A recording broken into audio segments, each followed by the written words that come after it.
Alors c'est parti, il faut découvrir maintenant les dimensions en CSS et les unités de mesure qu'on va utiliser. Donc on peut enlever tout ce qu'on a ici et également notre paragraphe. On va faire une div avec la classe box. Voilà, on va se faire une petite box ici, très bien. Ah oui, ça vous ne savez pas comment je viens de faire tout ça. Ça aussi c'est emmet, et donc pour écrire des classes facilement, on fait div, point, par exemple box, et on appuie sur entrée ou sur tab, et hop, ça nous écrit directement tout ça. C'est quand même ultra pratique, d'accord? Ça évite de faire. Alors vous avez plusieurs façons, soit vraiment vous écrivez tout, div, ensuite vous revenez ici, vous faites classe est égal box, soit vous faites comme je vous avais dit, div, vous appuyez sur entrée, vous revenez, vous faites classe box. Là c'est encore plus rapide, et c'est le raccourci final si on veut. Non, il y en existe encore un tout petit peu plus rapide après. Div.box, hop, ça nous fait directement la classe, et on peut faire donc encore plus rapide, regardez. On fait juste box, .box, on appuie sur entrée ou sur tab, et automatiquement, si on n'écrit rien, il va présumer que c'est une div et écrire la div directement. Mais moi, je préfère toujours écrire quand même ce que je mets devant, donc div.box comme ça. Donc n'ayez pas peur si vous me voyez faire ça, et je vous conseille évidemment de faire ça parce que petit à petit, faire ces raccourcis, ça vous fait gagner énormément de temps quand vous codez. Voilà. Hop, mais il y aura une partie entière sur emmet, cette extension qui permet de faire ces raccourcis. Donc on a une div avec la classe box, on a envie de faire un carré de 250 par 250. On le sélectionne, on lui donne une width, une largeur de 250 pixels et une hauteur de 250 pixels. Les pixels sont les unités de base qu'on utilise dans le développement web pour créer tout ce qu'on a envie de créer. Ensuite on lui met un background orange par exemple pour que ça fasse pas trop mal aux yeux. Voilà, super. Alors est-ce que je suis zoomé? Oui, voilà. Ça donne plutôt ça, hein, 250 par 250. Très bien, 250 pixels, rien d'anormal, hauteur, largeur. Soyez très habitués à ces propriétés, on les utilise très souvent. Ce sont des unités, le pixel est une unité absolue. Ça veut dire que c'est comme un centimètre. Un centimètre, ça vaudra toujours un centimètre. Un mètre, c'est un mètre. Un kilomètre, c'est un kilomètre. Un litre, c'est un litre. Ce sont des unités absolues. Et donc, il y a deux grandes familles. Il y a les unités absolues et les unités relatives. Donc, relatives à quelque chose. Ici, si j'écris 50%, déjà, ça va changer. Hop, ça va changer un petit peu. À quoi c'est relatif? Dans quoi est notre box ici? Elle est dans le body. Et donc, notre box va être relative à son parent body qui va avoir une largeur, et je vous le dis, de base, le body a une largeur de 100% du navigateur. Donc là, on a notre navigateur, 100% c'est ça. Vous voyez ma souris qui fait tac tac. Et si je grandis, regardez, hop, ça va grandir avec. Et oui, parce que ça va s'adapter. Le body, sa largeur grandit, ma largeur de box est relative au body, je grandis avec, tout simplement. Voilà, donc comment ça marche? Une valeur relative contre une valeur absolue qui restera tout le temps à 250 pixels. Très bien, maintenant on va voir min width et max width. Donc par exemple, on peut mettre max width ici. Je veux qu'au maximum, tu aies une largeur de 300 pixels. D'accord? Donc là, on bouge tout ça, vous voyez que ça rétrécit, ça grandit, ça rétrécit, ça grandit, et hop, ça s'arrête. Ça s'arrête parce qu'on lui a dit, au max, je veux que tu sois à 300 pixels, après stop. Je ne veux plus que tu bouges. Et donc ça ne bouge plus. Même si on a mis width 50%, c'est bon, vu qu'on a mis un max ici, ça ne bougera plus. Comment on fait pour voir exactement à combien on est? Eh bien, je fais clic droit inspecter, ça m'ouvre la console. Et si vous êtes dans une autre partie, allez dans Elements ici, et puis vous allez survoler l'élément dans le DOM ici, donc dans l'HTML, hein, j'espère que vous y voyez assez.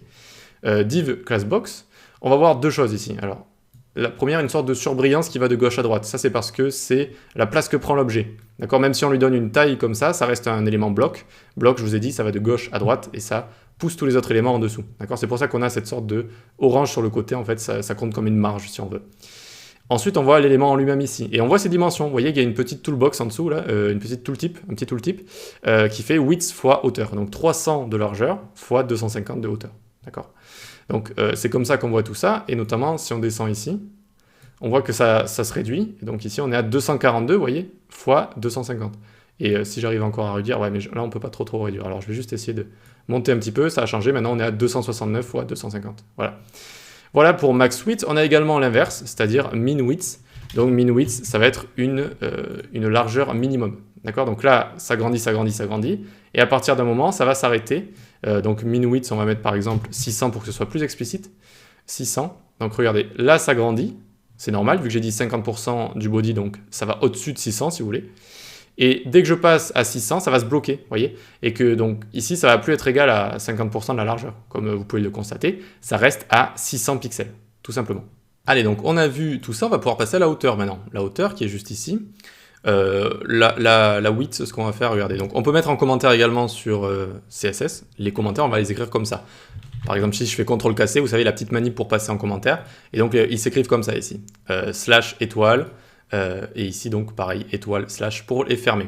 Ok, donc ici CTRL-KC, CTRL-KU, pour commenter. Donc attends, hop, CTRL-C, CTRL-KU, CTRL-KC, très bien. La width ici, eh bien, on va juste lui mettre ce qu'on a mis de base, 250 pixels, pour que ça reste absolu comme ça, d'accord? Ça reste tout le temps 250 pixels. Ensuite, la hauteur. Qu'est-ce qui se passe si je mets 50%? Vous allez me dire, ça va prendre 50% du body. Et vous aurez raison, c'est toujours relatif au body. Mais est-ce que le body de base a une hauteur? Eh bien, je vous l'apprends, non, il n'a pas de hauteur. De base, il a toute la largeur, mais il n'a pas de hauteur. Voilà. Donc il faut lui en donner une, et on va aller le sélectionner. Comme tout élément finalement HTML, on peut sélectionner le body comme ça, et lui donner une hauteur. On va mettre ici 100 VH. VH, ça veut dire Viewport 8, c'est une unité de mesure, et ça veut dire 100% de la hauteur d'écran. D'accord? Parce que si je lui mets 100%, lui, il n'a pas de parent sur lequel se lier, s'accrocher pour être relatif. Il n'y en a pas, d'accord? Ici, HTML, si vous voulez, ça ne va pas compter comme un parent qui aurait des dimensions.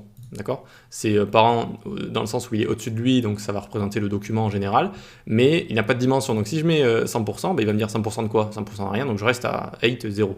Par contre, si je mets VH, ça veut dire Viewport 8, et là ça veut dire que tu prends 100% de la hauteur du navigateur. D'accord? Et ça compte aussi avec, si j'ouvre la console, vous voyez que ça va réduire la hauteur du navigateur. D'ailleurs, on va le faire comme ça, les petits tests si vous voulez. Donc vous voyez là, hop, ça change, ça change.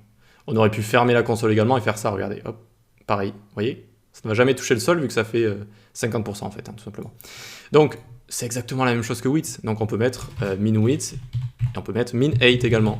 Donc, on dit qu'une hauteur minimum, je veux 300 pixels d'hauteur minimum. Hop, et donc, à un moment, vous voyez que ça va s'arrêter. Ça va arrêter de se réduire. À quel moment? Ben, quand ça fera 300 pixels. On peut l'inspecter, ça va vraiment nous donner ceci. Ok, donc min 8, max 8, c'est exactement la même chose. Et je crois qu'on a terminé. C'est tout ce que je voulais vous dire pour les dimensions pour l'instant. Donc VH ici, Viewport 8, on reviendra en détail plus tard aussi sur les unités de mesure, parce que vous allez voir qu'il y en a plein. Il y a vraiment plein d'unités de mesure, mais que là, franchement, on a vu des unités qui sont très très courantes, qu'on utilise beaucoup. Il y a beaucoup d'unités de mesure, mais il y en a beaucoup qu'on n'utilise jamais également. Hein. Donc pixels, pourcentage, et la famille des unités absolues et des unités relatives. Voilà. Donc, on se retrouve dans la prochaine vidéo. Posez-moi des questions si vous en avez.